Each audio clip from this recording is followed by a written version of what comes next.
ازيكم عاملين ايه؟ يا رب تكونوا بخير. النهارده فيديو جديد لنا على القناه، ويلا نبدا نقول يا بركه بسم الله زي ما اتعودنا.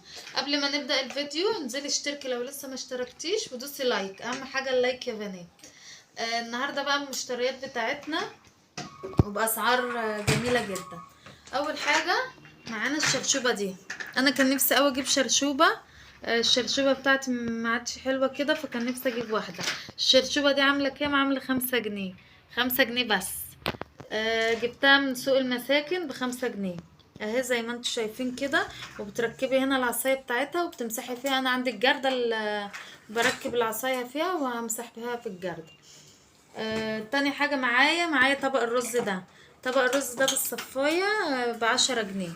وهو تعرفي منين ان هو صحي؟ اهو 5 بيبي. دي كده صحي.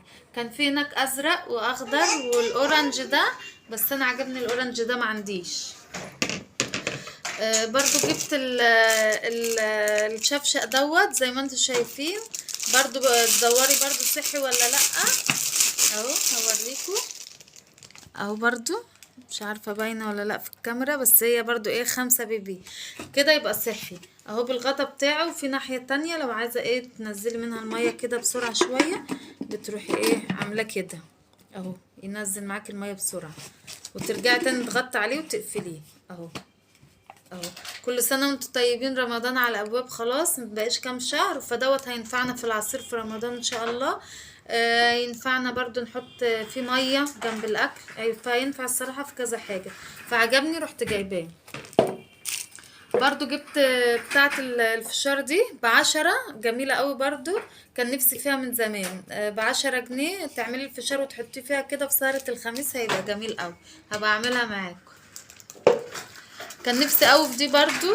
دي ب10 جنيه. دي بتاعت ال الطرح. تبقى جميلة قوي. تعلقي الطرح عليها كده وتنظميها فيها. انا عندي الصراحة طرح كتير، فهخلي دي للطرح الجديدة بس، عشان يبقوا ايه مميزين يعني عن الطرح التانية. لو عوزت منهم طرحة اي حاجة يبقوا فيه. واهي بتعلقيها كده من فوق في الدولاب اهو. هتدي منظر جميل، وفي نفس الوقت تبقى ايه نظمت الطرح بتاعتك ومنظمه. انا ان شاء الله ربنا يسهل، كل ما اروح السوق اجيب منها واحده بحيث ان انا انظم طرحي ايه فيها. جبت ايه تاني؟ جبت فرشه هي للسجاد. بصوا طريه اهو زي ما انتم شايفين. دي حلوه كده. جبتها برضو دي ب10. هي ودي. دي برضو ب10. آه، جبتها ب10. قلت حلوة للسجاد، اغسل منها الحمام، حلوة يعني تنفعني. جبت برضو زي ما انتم شايفين بتاعة التوابل دي، جميلة قوي اهو. اهي ما شاء الله عليها جميلة برضو. تحطي مثلا هنا الملح والكمون والشطة والتوابل بتاعتك تحطيها فيها تبقى جميلة. وهو ليها معلقة، بس انا مش هستعمل المعلقة الكل اهو. ممكن برضو تعمليها، وبيقولك للسكر والكافي ميكس وللجنزبيل وللشاي اهو. برضو ممكن تحطي فيها الحاجات دي زي ما تحبي انت براحتك. برضو دي بعاملة 10 جنيه. النهاردة كل مشترياتنا معظمها ب10 جنيه، ما عدا دي. هي دي اللي ب5. الشاشوبة دي. برضو معانا ايه تاني؟ اهو زي ما انتم شايفين الجاروف ده، انا كان نفسي فيه من زمان قوي يا بنات. جميل كده. وتحطي له عصايه هنا، بدل ما تقعدي توطي وتلمي التراب، لا ده هتكنسي على طول كده وتروحي لما التراب عليه. ده برضو كان عامل 10 جنيه. ودي بتشال. الجلده دي بتشال. جميل قوي وعجبني الصراحه قوي. يعني براحتك، عايزه تحطي الجلده او عايزه تشيليها انت وراحتك اهو.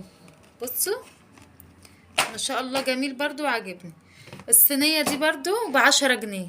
دي حلوة برضو، تحط عليها فطار اي حاجة. جميلة اوي ب10 جنيه بس. حلوة تنفع يعني تنفع في البيت، وكنت محتاجة الصراحة منها واحدة الحجم دوت فجبتها.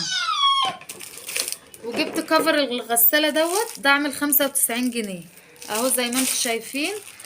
هو طبعا ما بيكونش كله نفس الشكل. انا هوريهولكوا اهو.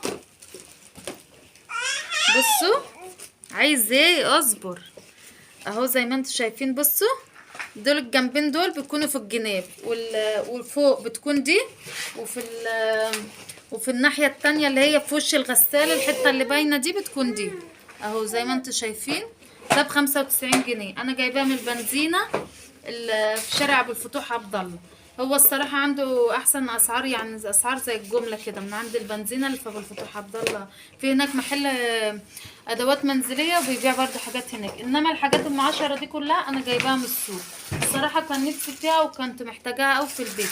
انتوا نظمي نفسك، يعني كل ما تيجي تروحي تسوقي، لو بتروحي بالاسبوع تروحي ايه متسوقه، يعني جايبه لك ايه حاجه في حاجه. انا كل دول مش جايباهم مره واحده الصراحه، يعني كل ما اروح بجيب ايه حاجه حاجه، فجمعتهم لكم كلهم في مشتريات واحده وايه، وقلت ابقى اصورهم لكم. يعني انت تكتبي الحاجه اللي ناقصاكي. يعني انا برضو لسه ناقصني منشر اللي هو بيبقى في الحمام دوت بتاع الشرابات والغيرات الداخليه، برضو عايزه ابقى ان شاء الله اجيب واحد منه. يا رب يكون الفيديو عجبكم النهارده، ونتقابل ان شاء الله في فيديو جديد. لو وصلت معايا لحد هنا حطي لايك واشتركي معايا في القناه وفعلي زرار الجرس عشان يوصلك كل جديد لما انزل فيديو. يلا مع السلامه.